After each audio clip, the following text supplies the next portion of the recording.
Hey guys, VaulSC here. We're going to look at a game of infiNity today between the Ikari Company mercenaries and NCA, the Neo-Terra Capitoline Army. It's a matchup that I haven't played before, but more of a rare one in my little meta here. Haven't come up against NCA in a little while. But we're going to have a look at it, and it's going to be on the mission engineering deck. So we'll go over the mission in a sec. It's again going to be on this spaceship table. Second game running on this, really enjoying the new setup. But before we get into it, let's take a look at the lists. So, my opponent has sent me the army code of his list, so we know that this is exactly what he was playing. Fusilier Corps, so HMG and missile launcher, pretty standard, really like that setup. Lieutenant and Lieutenant Decoy plus the hacker. This is just your really purely standard NCA defensive link, and I really like it. No problems with that at all. CSU here, the new CSUs count as Fusiliers for fire team composition, so no reason not to take them.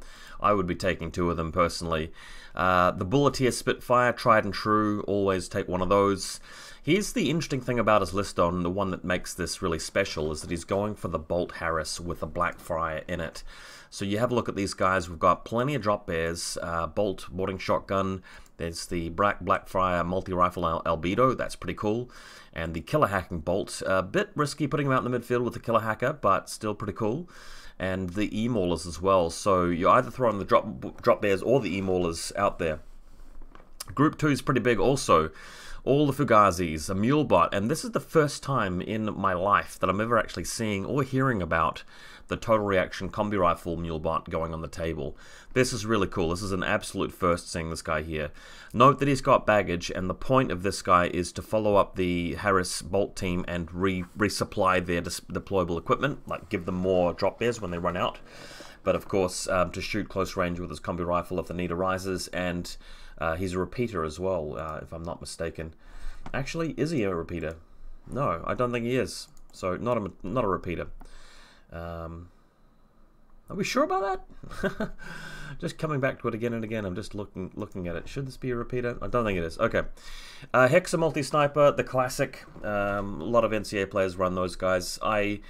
I'm a bit sort of, yeah, I mean, I'm so used to playing the Noctifer. I always compare this guy to a Noctifer unfavorably, but hey, he's still decent. Mulebot, Hacker, Evo, pretty cool. Warcore and Tech B, but no Joan of Arc, so they're just irregulars. And Pathfinder. So a lot of bots. So the Mulebot, of course, the Hacker Evo can, of course, put up that buff, which gives all of your repeater bots an additional burst, which could be really cool. The Ikari list that I'm running is as follows. So we've got the defensive Tanko team that I always run with the Tanko, Keisotsu's Brawler Lieutenant. So really well points costed list here. Link team with the Tanko, obviously Bliss skill 16 in that link with his missile launcher. Really powerful. The Karakuri, again, this is a model that I never would have dreamt about running seriously in a serious competitive game until the buff to total immunity came out. And that was a big one because now he's pretty much armor 6 all the time because you can use his armor or BTS value against attacks. And in this case, you'd always use BTS. So very strong defensively. And of course, he still keeps all of his other bits and pieces. The Harris Link team that I'm so fond of, Brawler multi-sniper plus 2 Tankos. The Brawler's great at long range with the multi-sniper and the extra burst. And there are a couple of things in this list which can supply the smoke very readily. Desperado and Yuan Yuan. So he's got a good combo there. And then as you close the distance, the Tankos are great close range. But also their variety of equipment are so useful given their points. You know, they're cheap as chips. And you've got guys with armor 3, 2 wounds, physical 13, and all of this junk that they can throw around. So I've always really loved that Harris team. Desperado with the 2 assault pistols, only 13 points, and the thing is he can trade very handily for things up close once he drives over the battlefield. If the opponent is just keeping no AROs out to watch the table, you can move the Desperado over there and trade. If there are ARO pieces hanging around, you can use your Brawler multi-sniper plus the smoke to try and knock them back. Krakot Renegade, Red Fury, pretty strong piece to be honest. I've talked about the Krakot so many times before. I like the Red Fury the best if you got the points for him. Flash Pulse Spot, Ninja Killer Hacker, the obvious choice, always very reliable and dependable. Yuan Yuan, no sense in paying more than 8 points for these guys in my opinion. You don't really want to pay for the guns because he's got Ballistic Skill 9. Doctor, of course, and Liberto Mine Layer. Unfortunately, not the one with mimetism, but still pretty strong. So, we are again setting up a table in such a way that we test out the whole spaceship look. And this is engineering deck, so of course we've got the engineering room in the middle. And the at this point in the game, we'd forgotten to place an objective, but that's going to go there later. So there's actually going to be 5 objectives here altogether. And what you're wanting to do is to have more of the objectives controlled than your opponent at the end of the game for 4 points. You get 3 for having more models in the having models in the room and none of your opponent's models. You want to move the Xenotech up into the room as well, and you want to get classifieds and things also. I find this once again very strong for going second, because at that final game turn that you're given, you can choose between what's going to be the decider, what's going to swing the points. Do you hold on to 2 of the objectives on your side and go and grab the middle one, or do you ignore the middle one and grab one of the ones on their side, or do you just even it out and make it a draw, so you've each got 2 objectives each and nobody's got the middle one, and then you go grab the room without pressing the button in there. You're sort of spoilt for choice if you're going second, but if your opponent's really run away with the game in terms of material over 3 rounds and you just decimated, you might just not have the resources to move out. So I think it's still a pretty good mission.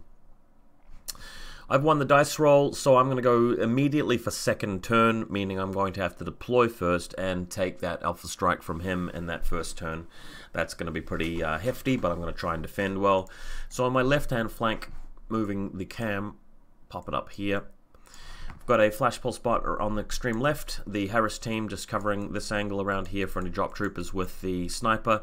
This guy here is set up for the long alleyway through the middle of the table to the left of the objective room with his Flammenspeer, and of course we've got the Harris Link team holding it all together. Towards the other side of the table, we've got the Desperado hanging out the back, Lieutenant and Keisotsu's near the wall. Tanko is actually holding a really long fire lane here and here, and of course the flank as well, so he's in a really strong spot for defending, but of course NCA going to be coming at him with all sorts of firepower. Doctor standing next to him, just hoping that he doesn't attack me with a missile launcher straight away, otherwise she's going to get blasted. So there's just so few places to put people. I could put her around here, but then she's going to walk through the fire lane to actually get to him.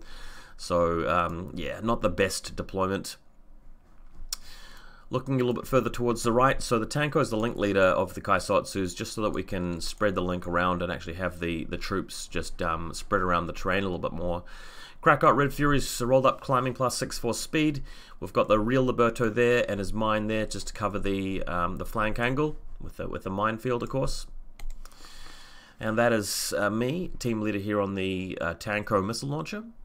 And here's another look at that Tanko Flammenspeer towards the left, who's got that long alleyway line to defend with. Looking at my opponent's side of the table, so we've got a HVT around the left-hand flank, so this is his left-hand corner here. Flash pulse spot, then you've got the Fusilier team, so basic combi rifle, the hacker, this is going to be a HMG, he's got the missile launcher there, and he's got another one here. I believe there's also a CSU hanging out with them. CSU able to join the team if needed. So there should be 6 models, 1, 2, 3, 4, 5, 6. Yep, they're all strung out along behind that wall, prone. His Bolt Harris team taking the first turn, going up here. There's no line of fire to them from this position. We're also playing it such that you can't see through one door of the room and out the other side. You can only see into the room or out of the room. And of course, saturation zone going on there, which of course we probably forgot about during this game. This is the little mule bot with the combi rifle TR, and then the Xenotech here going to be attached to his Tech B. So his plans to move into the room and throw down a lot of mines and drop bears. Here they are here. So the Bolt Killer Hacker on the right, the Blackfire in the middle, and the other Bolt boarding shotgun to the left of them. Warcore, Flash Pulse bots hanging out the back. This is an Evo repeater right at the back as well. Let's just have a look at the extreme right-hand side flank. So we've got Flash Pulse Spot. I think this is this Pathfinder here. There's the Warcore.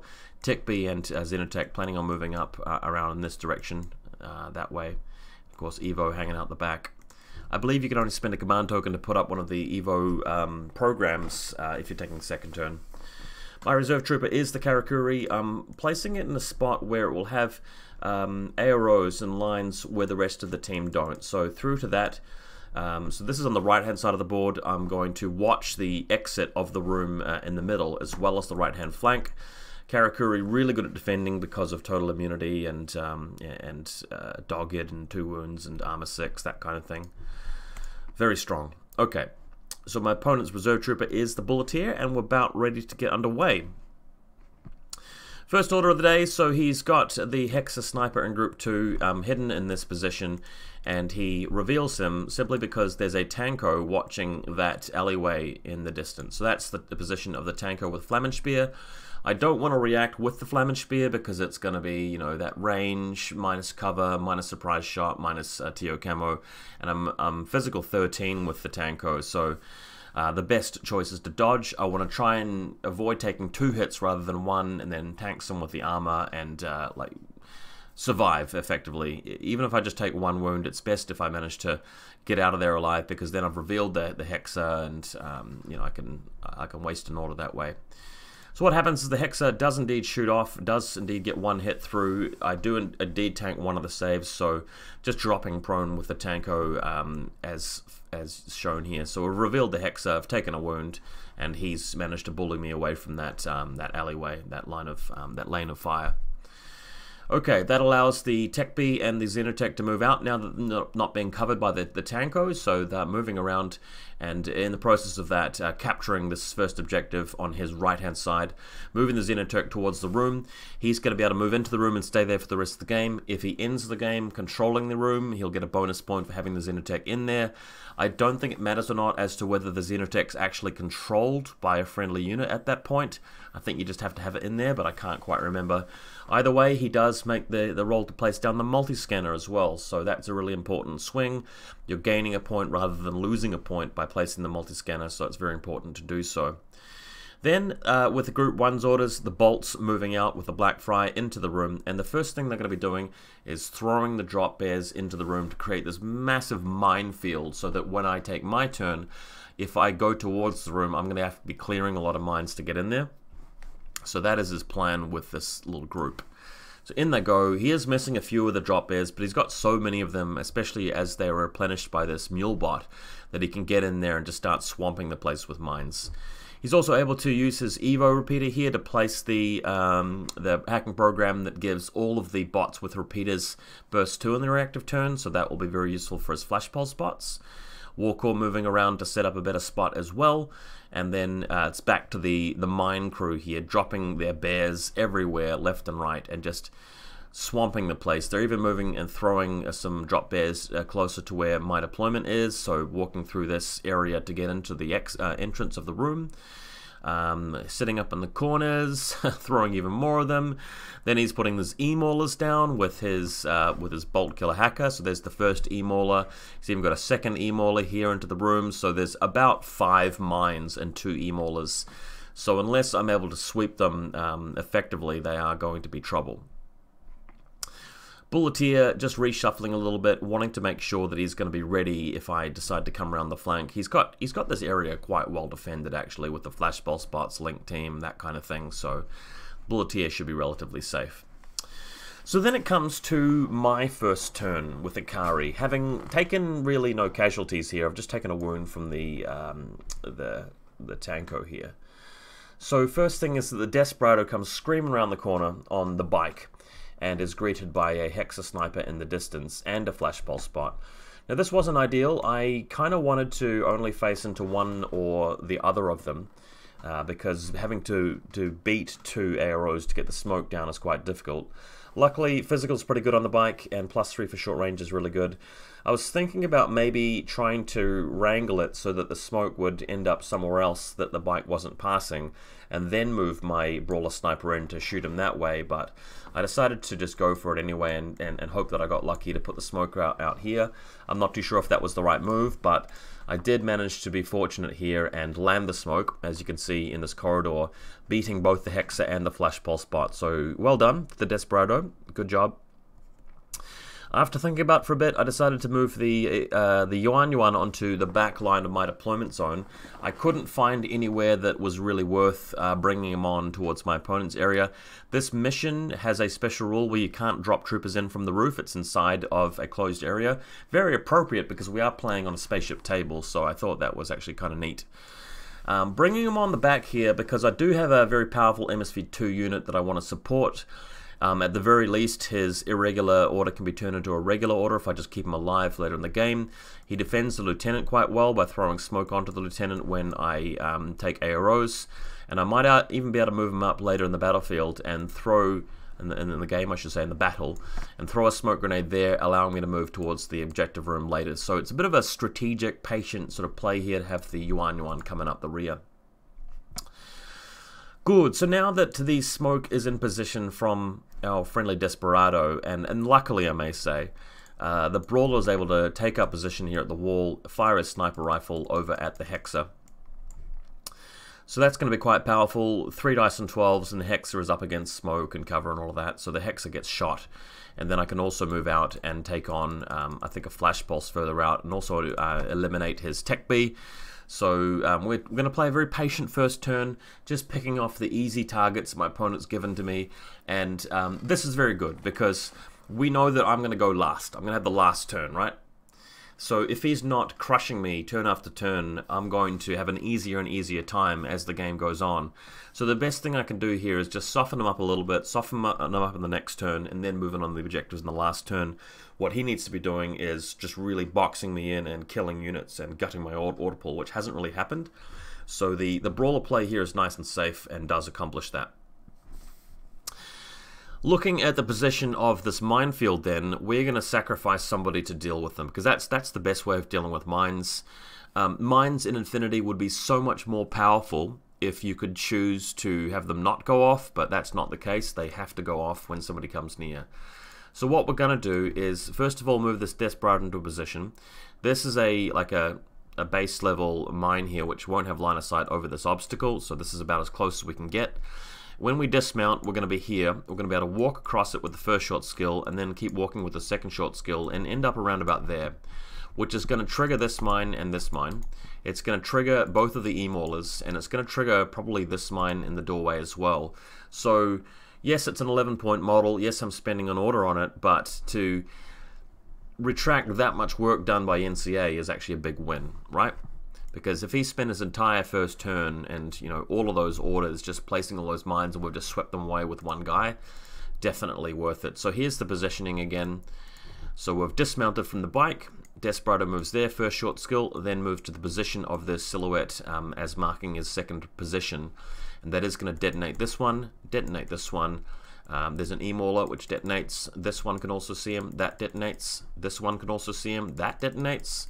This one can see him, that detonates as well. The only one that doesn't get detonated is this one, okay? So tick mark there. So this play, it's quite disappointing for our opponent here, Mr. NCA, and you can sort of see why. A lot of effort's been put into it. Just thinking about it though, how can you do this in such a way that your opponent can't sweep the mines as easily? I think what you want to do here is throw mines in positions where they can be shot at, and not worry too much about that. Just keep them spread out as far apart as possible and in positions where the mines can't really be seen. So I'll explain what I mean by that. If I get a different colored pen, like the pink here, what I'd be doing is putting the mines in the corners. So you got one here and leave it at that for the room, right? Try and put one a bit further outside of the room if possible. One of them over here by all means. One of them out the door over this side, so that it's going to blast him as he comes past. And then possibly even put mines further back outside of the room, so that models moving into the room are going to have more trouble. So you really want to keep them spread as far apart as possible, otherwise just one little route like this is just going to come into line of sight of too many of them. It's hard to do, and I wouldn't really base your strategy on creating too much of a minefield. And I think this scenario we're witnessing is another sort of argument as to why the whole idea of taking bolts and relying on drop bears isn't as great. There are so many things out there which can sweep them, whether it's a PAL bot or a Hollow Echo or a cheap skirmisher like this guy is. makes it hard to get the value out of that. And if you're spending a turn just placing mines and not killing anything, it's going to get harder for you later in the game. Don't get me wrong, mines and drop bears and e-maulers are very useful and strong, but you've got to kind of use them sparingly and still get other things done along with them and still provide other AROs rather than just the minefield, I feel. So that happens. That then frees up the ninja, who was in hidden deployment starting there, to walk over this side and then walk over here again. He is going to come in line of Flash Pulse Bot somewhere around here, but the best that can do is discover him, and he's going to appear next to the room now that all of the mines have been cleared. So he gets over here. That's his secondary position. You guys can see what he's trying to do. He's trying to come towards the position of this bolt here, right? Don't forget there's a mine there also. So Ninja gets over there, manages to get in, and takes up this position here. Once he does get discovered though, we're having to move around with the Brawler Sniper to eliminate the Warcore who had discovered him, just because we don't want to keep trying to move in with the Ninja and get hit by the Flash Pulse at the same time. So this Brawler down the bottom, moving out and killing his Warcore. Alright, and then a second move, Brawler comes over here next position of our Ninja, which is there, and we're going to take out this this Fugazi from a long range distance. So this Fugazi is eliminated as well. So quite a few kills happening here. Warcore going down, Tech B, the Hex has gone down, Flash Pulse Spot, all of the mines eliminated, so doing quite well in this turn. That then frees up the Ninja to move in. Initially I was going to move the Ninja like this, but then I retracted that move when we realized actually there should have been a mine right here which we accidentally removed when the Desperado came through. We agreed that this mine wouldn't have had a line of sight to where the Desperado came to, so we retracted some of that play and I moved the Ninja into this spot instead. Note that the guy's still in a Harris team and he can actually see this guy with his boarding shotgun, and after thinking about it for a bit, the boarding shotgun is a better move than a red rum, for example. Even though the red rum is just at natural willpower, well -3 for my red rum, and the boarding shotgun is, you know, +6 for range, -6 for TO camo, and then another -3 for red rum. He does get 2 bursts with the boarding shotgun, so that was what he was doing. I probably should have kept my Ninja further out, knowing this, and just tried to eliminate him first up. But luckily for me, again, game going quite well. The red rum does beat the boarding shotgun, and the bolt does get destroyed. It took me 2 attempts because he's BTS 6, but eventually got in there and killed him. And then it's a matter of bringing the link team back to the position where they need to be. Actually, no.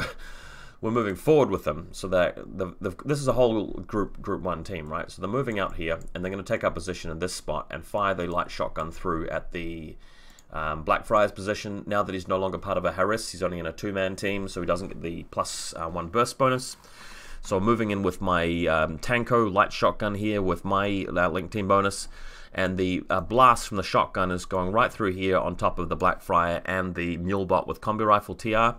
Both of them get to shoot back, but it's BS13 +6 for the range, -3 cover on the light shotgun with 3 burst, and the Tanko manages to roll high enough to beat both of them and drop both of them as well. So Black Friar goes down, Mulebot goes down, he's got no engineer, got no doctors, then we can move back.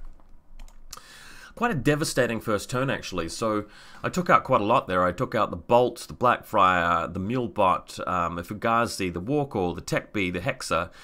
Quite a damaging first turn, and I wiped out all of his mines. I didn't lose any troopers except for the Desperado. So looking pretty strong here for Ikari. We're well ahead at this point, and looking good for closing the game out in the 3rd turn unless he's able to do something.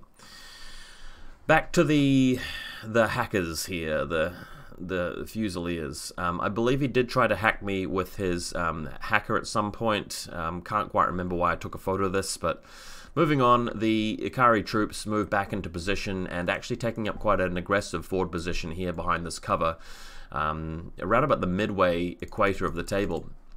This guy's come back around just since he's wounded, but these two holding fort with the Blitzen, sniper rifle, pistol, shotguns, you name it. We're also going to put the Ninja back into TO camo, hidden deployment, not hidden deployment, marker state at the end of the turn also. Okay, so my opponent moving out now with the sensor bot, and he's going to be trying to pick off my Tanko in the midfield. I've made a line of sight facing mistake here, and he's able to slice onto him with his combi rifle, shooting at him in the back with the combi rifle, but luckily Tanko doing what he does best and tankoing some hits. And pulling back slightly around the corner into cover. So great positioning there and great work from our Tanko friend.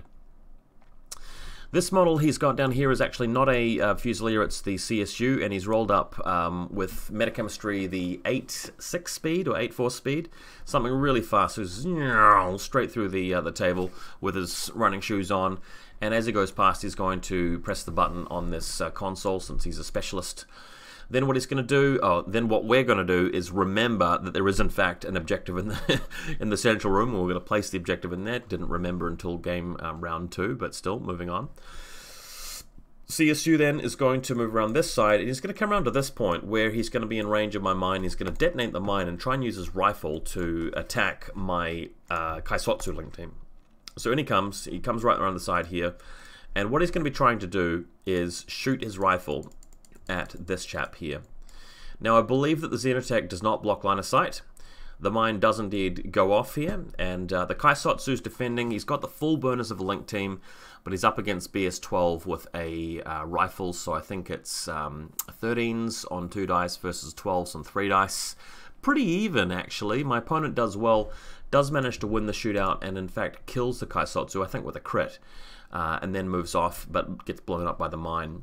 So quite well played there, and it allows this Bulleteer now to move in with assisted fire and move around towards the position. He's going to be going after the Krakot, the Karakuri, and possibly the Tanko missile launcher if he can. So moving out around here, getting into a position, it was very difficult to tell whether he would come in line of sight of the edge of this guy's base first or the Karakuri in the distance.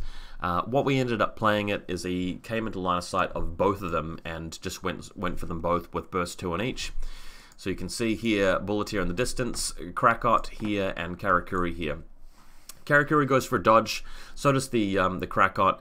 He decides to split burst on both of them. The Krakot does manage to dodge further around the cover and actually hides behind this pylon here, whereas the Karakuri, I think, does take a hit and suffers a wound, ends up dropping prone. Then he moves out with his Bulleteer again with very few orders left, tries to go and run away because he'd just be in too much trouble there with the Krakot going impetuous on him if he stays. So moves around towards the center area. You can see where this is, right? So this is his objective on his left, my objective on my right, central objective over here. This door is going to be of quite strategic importance there, but note that there's also a doorway here. Position of the link team further back with the Tanko, and I'm going to be planning on moving my. This is quite important. My Karakuri is going to be coming in here later, ticking this button, moving the Xenotech into the room, and trying to use this position here to attack the Bulleteer.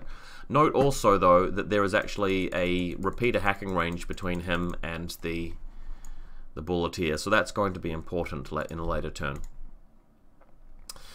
Alrighty, I believe it's Ikari turn 2. So impetuous with the Yuan over to this position, throws a long range smoke over to here, just in case I decide to need it. No, don't forget that there's actually a Fusilier, a missile launcher covering this line, so I might need the smoke in that later if I'm going to move to the objective room area. Just future-proofing my plan here. Karakuri moving out in group 1. So Karakuri, oh, let me just make sure I'm moving the right thing here. Karakuri is going to be moving through here. We're going to try and press the button first, move the Xenotech towards the room, and then go from there. Karakuri is quite a good model to take on the Fusilier missile launcher, because if I can come in under less than 24 inches, range bands will be good for me, but not him. And against the missile launcher, I'm just treating it as normal ammo, so I'm not rolling extra dice. It's not armor piercing, anything like that. And I'm armor 6 plus cover against it, so a pretty good plan. Karakuri moving out here, indeed pressing the button successfully, then moving through with the Xenotech until we get to this point where we can start placing the multi-scanner. Now I made a mistake here. I came just barely, like we're talking about less than an inch, within range of his repeater.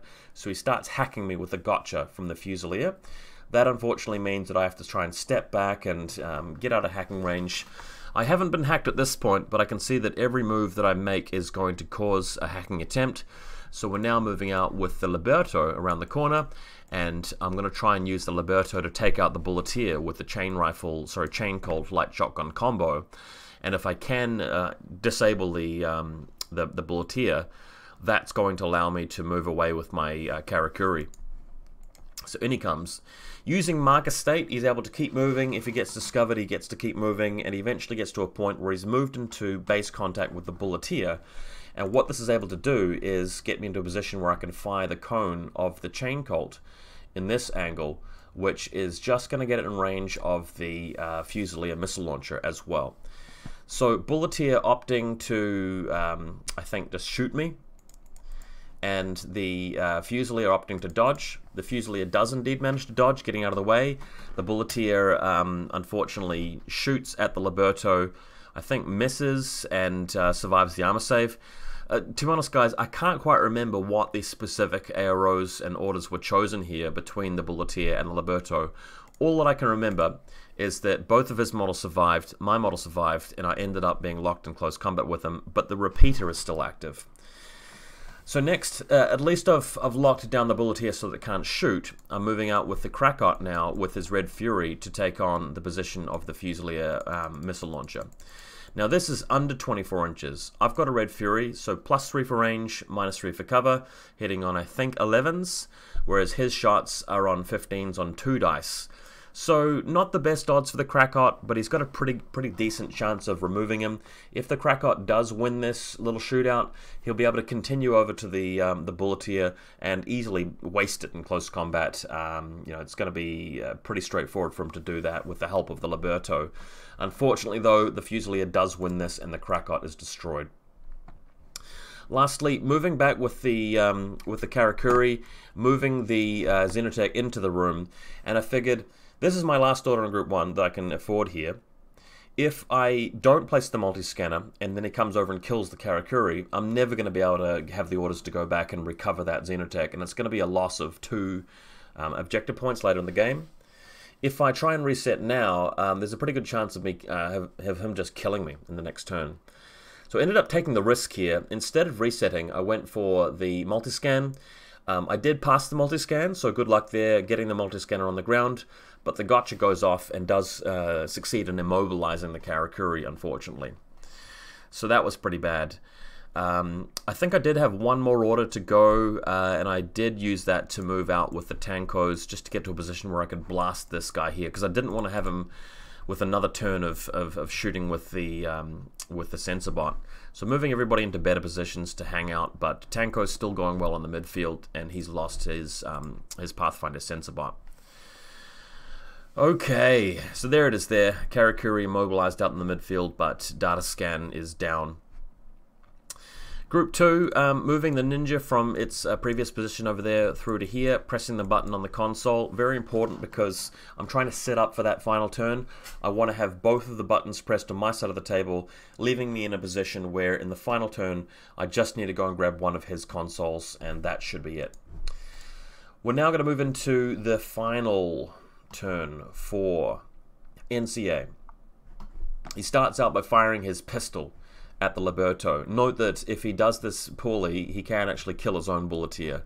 Luck is on the side of Pano for this turn though, so bulleteer avoiding the pistol shots with his ODD or dodging or whatever he does, and the pistol shots slamming into the Liberto, killing him, freeing up the bulleteer. Then he's charging out with his Fusilier link team. This is his last turn, he's got to make a big dash for it. I love doing this with Fusiliers. I think that it's a really good idea to try and charge out with them, and it's this kind of move that makes any strong wildcard or more powerful trooper in with your defensive line infantry link team all the stronger. I quite like the Aquilagard FTO, even though he's quite expensive, but you look at other sectorials and, you know, cheap line infantry that can have a more powerful trooper added to them. It's always great. Anyway, I digress. Bulleteer is freed up, miraculously has lived, now moves over to fire at the Karakuri that can only reset, right?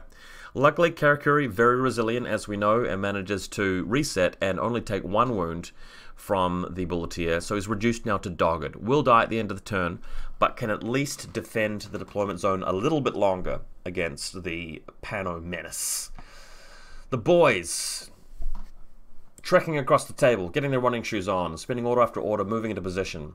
He's coming around the corner with his combi rifle in the perfect range to take on the Karakuri. This is 4 dice on, I think, 18s. So combi rifle slamming into the Karakuri here. Armor 6, not quite enough.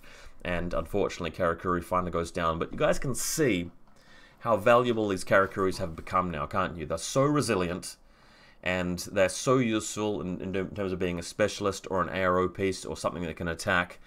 Very, very good for their points with total immunity. At this point, my opponent makes a play where he's able to move his HMG of his link team around about here and shoot at the Yuan. What this allows me to do is ignore the shot, but use the ARO to throw down a smoke template to protect my Keisotsu and my lieutenant. My opponent made the remark later on in the game that if he'd thought carefully about this and moved in with his missile launcher and fired at the Yuan with the missile launcher, the template of the missile launcher might have just been enough to actually clip my lieutenant. We're not 100% sure, but it looks to me as though it would have been enough. And that could have put me in lost lieutenant for the end. Thinking about this, I think he was probably right, and what I really should have done in my previous turn would have been to move the Yuan back a little bit and just prevent that from happening, or deployed my lieutenant somewhere a bit safer. But we're trying to make this table such that the deployment zones don't offer that much cover. We're trying to make it uncomfortable for deploying first and taking second turn, for example. So that's fair. But anyway, the HMG just blows away the Yuan. The Yuan does get the smoke down, which means my lieutenant's going to be safe. So that's a really big deal, what just happened there. Moving in with the last few orders, he's got a hacker able to move over to one of my consoles. And this is his plan, is to try and set up a situation where he ends the turn with 3 consoles to my 1, and hoping to just force me to spend a lot of whip checks trying to get the consoles back without getting the center room. That's the strategy. He is in a bit of a situation where he's got 2 or 3 orders to spend and willpower 12 only. We've been in a lot of games where willpower 12 just fails again and again and again and doesn't get anything done. If that were to happen here, it would pretty much seal the loss for Pano. But luckily, the hacker does get his hacking fingers out and crack that console, bringing the objective here from Ikari over to NCA. Then, moving further around, he gets his lieutenant order out, moves to the side here and has a go at my Keisotsu, who's got cover against this wall. Unluckily for him, doesn't quite manage to do it, so I've still got a Keisotsu order at the end of this turn. And then really just setting everybody else out here to provide arrows, making it impossible for me to take back this console in the final turn. There he is there, setting up his HMG, setting up his combi rifles, and also this bolt moving into the room. To control the room, you just have to have one of your models in it and none of your opponents. So if I can't move in there and destroy him, he's got his bolt boarding shotgun plus a mine to be able to do that, then I will probably lose or have a draw by the end of it. So, with that turn ending, oh sorry, he's got one last order, moving this flash pulse spot out here, just to make it more difficult for me to come over to his side of the table with my Tankos and my ninja, okay? So, in my final turn, what I'm going to have to do is I'll have to take back one of the objectives. If not, he's going to win quite handily. So if I can make it 2 consoles to 2 consoles of even the score there, then I could take a 3rd console to win, or I could go into the objective room, kill his bolt, and have one of my guys in the center, and I think that's the best play. So using a command token, moving my ninja from group 2 to group 1, I've got quite a lot of orders in group 1 because I've still got the 4-man defensive link team, the 3-man Harris, and I've got the ninja in there as well. I have lost the Karakuri and the Yuan and the Desperado though, so nobody else in there. I've got 2 orders in group 2 that can't really be moved over. Moving out though, we're going to bring in the Tankos, doing what they do best, moving around with their shotguns and blitzens and stuff, and able to open fire at the flash pulse spot in the distance to remove it. Then we move out the ninja in that order. I don't want to move the ninja out and then get hit by the flash pulse because there are no specialists in that Tanko team. We've got Brawler Sniper and 2 basic Tankos, no specialists, so the ninja has to be it. The ninja moving from my side of the table through this doorway and then over to his objective, and hopefully not failing, you know, whip check after whip check after whip check. So it comes over here, gets it first go, which is good. If it took me 3 or 4 attempts here, I think I would lose the game. That allows me to bring in the Tankos, moving towards the room now, so just getting in strategically. We're going to set up next to the door, and we've just got to detonate this mine here by dodging once we get to this point, and then moving around the corner to eliminate that bolt, right? So in they come.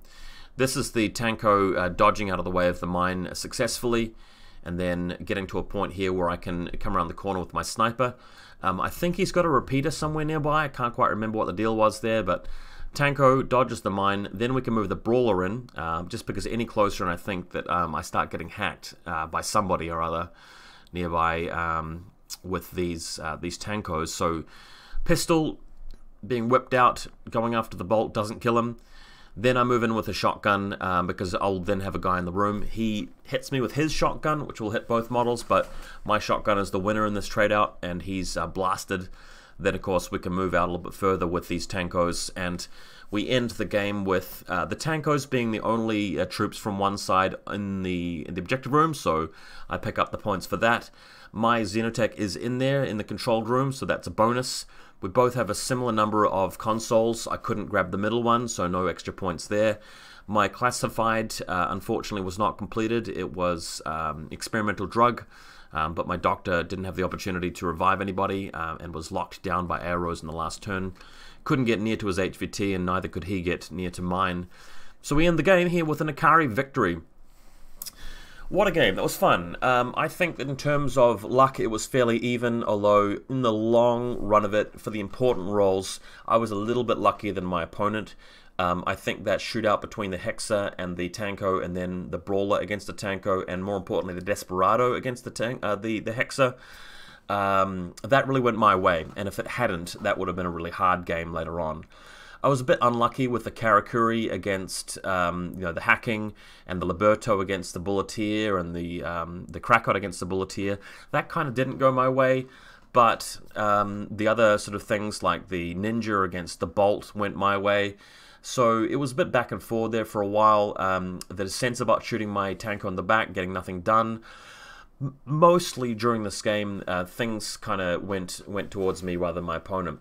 You got to remember as well, if you've got a 60% chance of succeeding at something, and you succeed at it, say, 5 times in a row, that might seem like it's just status quo luck, but in fact, it's actually very, very lucky. If you're doing 5 different things, and you only have a 60% chance to do each thing individually, expected value is over time, the variance is that you should actually fail more of those things. And this was one of those games where I had a lot of face-to-face rolls and normal rolls, including pressing buttons, that went my way more often than they should have. Like, they went wrong sometimes, but on the whole of it, dice went pretty well here. But really powerful list, I think, for Ikari. This is one of the better Ikari lists you can make. Karakuri is really awesome. My opponent's list was quite experimental, but as you can see, relied quite a lot on the deployable equipment in this game, and they all got detonated, so not great. But we had fun. Hope you guys did as well. We'll see you next time.